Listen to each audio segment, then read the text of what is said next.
Vers 18h, venant de Belfort pour cette 7e étape la plus longue du Tour, 230 km à 38 km/h en moyenne, comme prévu, le peloton des 22 équipes et 171 coureurs arrive de Saint-Rémy, longeant la Saône pour un sprint, après une petite montée au niveau du pont Jean-Richard. Certains spectateurs sont là le long des barricades depuis 10 heures. Cependant, tout commence sur les quais très tôt. Les camions arrivent de Belfort vers 2h et 3h du matin, puis on s'active.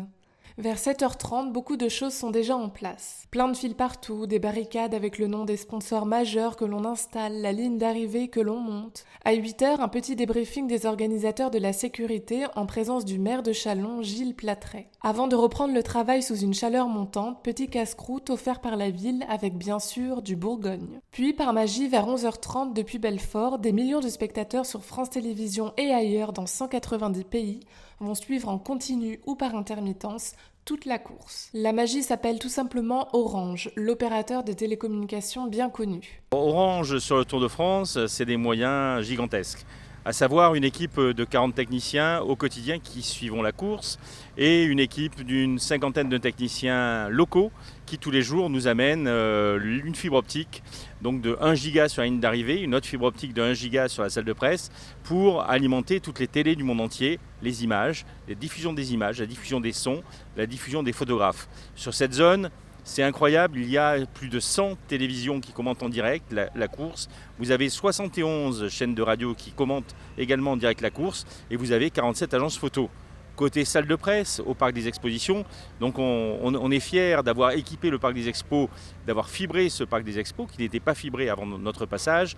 Et donc 450 journalistes de la presse écrite du monde entier vont diffuser leurs textes, leurs papiers dans le monde entier pour le bouclage des journaux avant 23h. Alors les coureurs en général partent entre 200 et 300 km du lieu d'arrivée. Donc ils sont suivis par un dispositif en course avec 5 motos de caméraman et 2 hélicos qui filment la course. Nous devons, pour assurer la couverture et la diffusion, recevoir toutes les images qui sont filmées depuis le départ jusqu'à l'arrivée sur cette zone. Donc pour cela, il y a un avion qui est équipé avec des paraboles sous ses ailes. On a fixé des paraboles sous ses ailes qui va récupérer les images des motos et des hélicos et les sons aussi de la course. Et qui nous les renvoie sur la grue qui monte à 60 mètres de haut, qui est en arrière de cette zone-là et qui va récupérer sur des paraboles, qui va récupérer toutes ces images et ces sons vers l'écart de régie où les réalisateurs vont choisir, est-ce qu'ils vont choisir la moto 1, la moto 2, la moto 5 ou l'hélico 1 et donc ils vont faire le film de la course. Et ensuite, nous avons des fibres qui allons retransmettre dans les télés du monde entier pour diffusion au niveau de chaque spectateur. Alors, on est avant France Télévisions au niveau de l'acheminement des images des motos et des hélicos et on est après pour la diffusion en régie finale et à l'antenne chez France Télévisions. Il y a 2 signaux. Il y a un signal qui est réalisé par France Télévisions pour les spectateurs français, mais vous avez toutes les images des motos et des hélicos qui sont repris dans les cars régie. C'est pour ça qu'il y a 120 cars de réalisation à l'arrière de la course qui sont repris par les cars régie pour une réalisation propre. À savoir que si vous êtes aux États-Unis, vous ne verrez pas les mêmes images que les images qui sont réalisées par France Télévisions, puisqu'il y a un réalisateur différent qui va mettre des interviews des coureurs américains ou qui va choisir plutôt un hélico, une moto, que ne choisira pas le réalisateur de France Télévisions. Donc c'est une multiplicité de réalisateurs et de réalisations différentes. Au quotidien, ici à Châlons, on a tiré pour mailler cette zone 15 km de fibres. Nous avons une problématique, c'est qu'en fonction de la configuration des villes arrivées, c'est pour ça qu'on fait des repérages en amont, un an avant en amont, on ne sait jamais quelle télé va se positionner à quel endroit. C'est-à-dire que la télé italienne, par exemple la RAI, va se trouver en fond de ligne ou va se trouver en bord de Saône. Je ne sais pas le matin, quand on arrive à 6h du matin, on ne sait pas où ils sont positionnés en fonction de leur arrivée dans la nuit. Donc on doit réinventer. Il y a 500 lignes à tirer sur cette zone-là. Imaginez un village qui déménage la nuit, les 500 foyers déménagent et le matin nous avons moins de 2 heures pour réinventer une architecture réseau et relier à nouveau les foyers à Internet.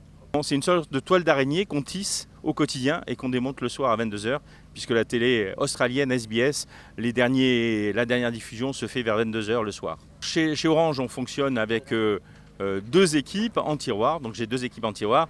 Une équipe qui là va faire le transfert, qui a assuré la planche des belles filles hier et qui fait le transfert jusqu'à Saint-Étienne pour câbler la salle de presse à l'intérieur du stade Geoffroy Guichard. Une équipe qui assure à la fois la salle de presse et à la fois la ligne d'arrivée ici à Châlons.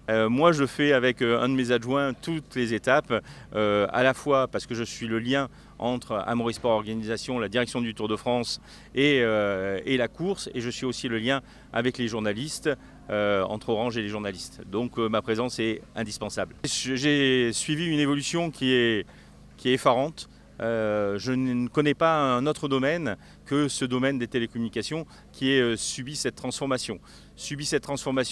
À la fois une transformation technologique, parce que les équipements, parce que on parle de télé 4K, on parle de TV 8K, et il y a des expérimentations en 16K. Donc imaginez l'évolution au niveau des tuyaux, des débits. Mais une autre évolution, ça a été les journalistes.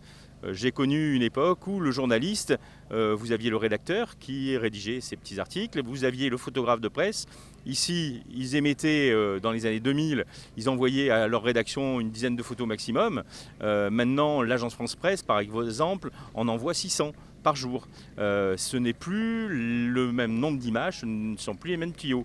Et pourquoi dis-je les journalistes, vous nous avez transformé la vie, c'est que vous êtes multicarte. À la fois un journaliste et rédacteur, filme, a un blog, a un site et a besoin d'avoir du contenu. Donc c'est une situation exponentielle qui fait que nous sommes obligés d'augmenter les débits et les tuyaux et que nous sommes obligés d'être reliés à nos centraux téléphoniques locaux. Au niveau des écrits, nous avions des journalistes qui réservaient certaines lignes dans des bureaux de poste ou dans des bars tabac, qui s'arrêtaient, qui suivaient les coureurs, qui s'arrêtaient en plein milieu de la course, qui dictaient au téléphone quand la liaison, vous voyez bien, quand la ligne téléphonique marchait, qui dictaient leur papier et qui recontinuaient à suivre la course. Dans les années 80-90, un réalisateur ne pouvait pas réaliser de bout en bout une image en intégralité, une étape en intégralité. Pour une bonne et simple raison, c'est que les 200 km, la diffusion sur 200 km, la transmission sur 200 km ne fonctionnait pas. C'est pour ça que ce qui a révolutionné, c'est le numérique et le digital. Ce qui a révolutionné, ce sont les satellites. Et au lieu de mettre un quart de réalisation tous les 10 ou 20 km, maintenant on a une station relais, un station relais et des antennes qui sont sous les ailes de l'avion qui permettent d'acheminer les images vers cette ligne d'arrivée et de pouvoir filmer une étape dans son intégralité. Ce qui m'excite, c'est que le Tour de France, c'est du rêve, à la fois pour les sportifs, qui ont un intérêt sportif, à la fois pour des personnes âgées, des personnes alitées, qui ne vivent le Tour que pour les paysages. Pouvoir arriver à diffuser des images de bout en bout d'une course, pour moi, effectivement, c'est très excitant. D'être ici sur le 3e événement sportif mondial, après les Jeux Olympiques et après la Coupe du Monde de football. Il est très facile pour des Jeux Olympiques ou une Coupe du Monde de football de pré-câbler le stade à l'avance, de poser des câbles sur des chemins de câbles. Ici, nous n'avons qu'une année pour préparer le Tour de France et nous sommes complètement à ciel ouvert, avec une réalisation qui est bien supérieure au Stade de France. Et c'est un Stade de France qu'on déporte dans le plus petit village. À la planche des belles filles hier, très peu d'espace, mais on a réussi à créer ce stade et à reconstituer ce stade. Donc il n'existe pas d'événement au monde où on puisse transposer comme ça un événement de cette ampleur, que ce soit dans le plus petit village ou que ce soit sur les Champs-Élysées, puisque la dernière étape étant sur les Champs-Élysées, ça sera le même dispositif qui est déployé aujourd'hui à Châlons et qui sera fonctionnel sur les Champs-Élysées. Il n'y avait pas la fibre au parc des expositions. Donc maintenant, le parc des expositions de Châlons devient fibré et va pouvoir accueillir des événements mondiaux au niveau Internet ou au niveau grande manifestation. Donc ça c'est une de mes fiertés d'avoir amené cette fibre au niveau du parc des expositions. Quand nous n'avons pas de fibre disponible, nous créons un réseau spécifique pour alimenter, où nous posons des faisceaux hertziens, notamment en montagne, de grandes paraboles entre la vallée et le sommet. Alors ça dépend au niveau des montagnes, soit ce sont des stations, et nous laissons notre réseau pérenne, soit par exemple comme l'Izoard ou le Galibier, nous sommes dans des zones Natura 2000, où nous sommes obligés de redéposer nos câbles, et nous faisons de l'éphémère et du temporaire. Il faut savoir également que nous mettons des réseaux mobiles 3G, 4G supplémentaires. Donc cette année, on a 32 relais mobiles temporaires où nous upgradons des relais existants, où nous créons des relais existants pour la population. Ça veut dire que la relation Tour de France, collectivité locale, est une relation gagnante-gagnante et nous profitons du Tour de France pour basculer des relais de 3G en 4G ou pour créer de nouveaux relais. Donc c'est aussi une fierté d'amener de la qualité au niveau mobile ou de la qualité au niveau fibre dans les communes traversées. Orange accompagne le Tour de France depuis plus de 20 ans à travers le déploiement d'un dispositif technologique exceptionnel et spécifique à cette compétition. Tout commence dès 5 h du matin au village départ. Les équipes Orange, après une nuit de transfert depuis l'étape précédente, câblent les 120 véhicules de la zone technique. Orange installe également un système de vidéosurveillance pour la sécurité de tous et met en place un camion et des antennes qui assurent la couverture Wi-Fi du village pour profiter d'un réseau de 20 mégabits par seconde et desservir les besoins des médias. Du départ à l'arrivée, pour vous permettre de suivre la course dans les meilleures conditions, les équipes de France Télévisions, moto et hélicoptères utilisent une transmission hertzienne Globecast relayée par un hélicoptère et un avion relais. À 3000 mètres d'altitude, ils transfèrent les signaux, son et vidéo du direct, jusqu'à la zone technique d'arrivée à la grue qui diffuse aux différents cars régis des télévisions du monde entier. Exceptionnellement, les flux audio et vidéo provenant de l'avion peuvent rencontrer un obstacle les empêchant d'atteindre directement la grue. Globecast met alors en place un dispositif avec une station satellite placée avant l'obstacle qui diffuse le signal via un satellite jusqu'à la grue. Pour répondre sur le parcours de l'étape aux besoins des médias TV, mais également des radios, de la presse, des partenaires et de la sécurité, Orange installe 750 points intermédiaires, des connexions haut débit acheminées par câble depuis le camion principal Orange dans la zone technique d'arrivée. Mais ce n'est pas tout. Sur les 750 points intermédiaires, 21 sont des points chrono. Installés le long de la course, ils permettent d'établir les classements provisoires et de diffuser la photo du sprint. Pour profiter du réseau même au sein de la course, Orange équipe les voitures de l'organisation et des journalistes avec l'Airbox 4G. Elle délivre 10 connexions Wi-Fi simultanées dans les véhicules. Et parce que vous êtes des milliers au bord des routes à encourager les coureurs, Orange déploie des antennes mobiles pour améliorer la couverture 3G+ et 4G sur les zones stratégiques de l'étape pour vous permettre de partager ce moment avec vos amis.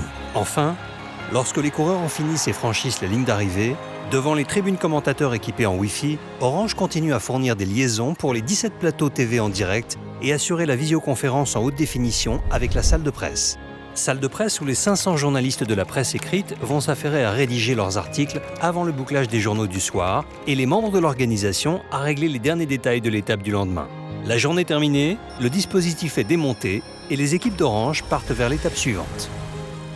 Pendant plus de 3 semaines, c'est un défi technologique et humain qu'Orange, à l'image des chiffres suivants, réalise quotidiennement sur le Tour de France. 12, c'est le nombre de tonnes de matériel transporté par Orange. C'est comme emporter 2 éléphants adultes sur chaque étape. 40 techniciens sont mobilisés autour de la course, de jour comme de nuit. 100, c'est le nombre de kilomètres de fibre optique déployés pour le Tour, soit la distance Paris-Orléans. 972 en jour, c'est le temps de connexion en course pendant le Tour, soit l'équivalent de plus de 2 ans et demi. Chaque jour, 18 km sont parcourus à pied par chacun des 40 techniciens Orange, et ceci durant les 21 étapes, soit un total de 15 120 km. Les équipes Orange auront donc parcouru à pied l'équivalent de plus de 4 Tours de France et demi. Vivez toutes les émotions du Tour avec Orange. Alors ça fait 8 ans réellement qu'on peut retransmettre des étapes comme ça en direct intégral. Nous déployons également sur le Tour de France des équipements de vidéosurveillance pour la sécurité du Tour de France. Nous faisons de la visioconférence, nous filmons le vainqueur de l'étape et le maillot jaune à la fin de la journée pour diffusion en salle de presse. Nous faisons de la traduction simultanée pour que les journalistes puissent, dans différentes langues, avoir la traduction et écouter aussi Radio Tour, les coulisses du Tour, tout ça en Wi-Fi. Donc nous avons d'autres activités et le Tour de France pour Orange est un laboratoire de tests et de recherche. Donc nous améliorons à la fois la technique, à la fois les process et à la fois la sécurisation donc des données, de la data et des données mobiles. Sur une Coupe du Monde féminine, vous aviez un quart de réalisation. Là, vous en avez 120. Pour vous donner déjà le ratio. Là, c'est 21 étapes, 21 jours, non-stop. C'est un cirque qu'on doit déplacer le matin à 4 h, il n'y avait rien. Ce soir, à 22 h, il n'y aura plus rien. Et nous remontons le Barnum le lendemain, sachant que nous sommes fragiles avec des intempéries. Il peut y avoir de la pluie, de la grêle. Il peut y avoir, on a connu des conditions dantesques au sommet du Ventoux. Et dans la nuit, à 1 h du matin, le directeur du Tour, Christian Prudhomme, nous a demandé de déplacer cette ligne d'arrivée de 8 km en contrebas au Chalet Renard, qui était beaucoup plus abrité pour que les coureurs puissent assurer l'étape du Ventoux. Et toute une autre partie de la zone technique partait à Vaison-la-Romaine, à 18 km de là. Donc il a fallu dans la nuit tirer des câbles avec une lampe frontale, des conditions, des rafales de vent à 100 km/h. Enfin, c'est vraiment des défis que seul Orange peut relever. Alors c'est toujours compliqué, on a des domaines de fragilité. Sur les 21 étapes, cette année, on avait 6 étapes qui étaient complexes, à savoir bien sûr les étapes belges, puisque nous ne sommes pas chez nous. Nous avions la planche des Belles-Filles hier et Épernay, puisqu'il y avait 2 zones techniques. Et nous avions là prochainement 2 étapes dans les Pyrénées, qui sont le Tourmalet et le Prat d'Albi, où nous sommes au sommet avec 2 zones. Et à la fin, nous aurons Valloire et Val Thorens. Si les journalistes de la presse télévisée radiophonique et les quarts de réalisation sont sur la ligne d'arrivée, leurs collègues de la presse écrite sont eux au parc des expositions à 1,2 km. Celui-ci est transformé en une salle de presse, une des plus grandes du monde. Nous sommes ici dans le camion visioconférence qui sert à faire une liaison entre la ligne d'arrivée et la salle de presse pour que les journalistes qui sont en presse écrite puissent poser des questions aux coureurs, le gagnant de l'étape et le maillot jaune.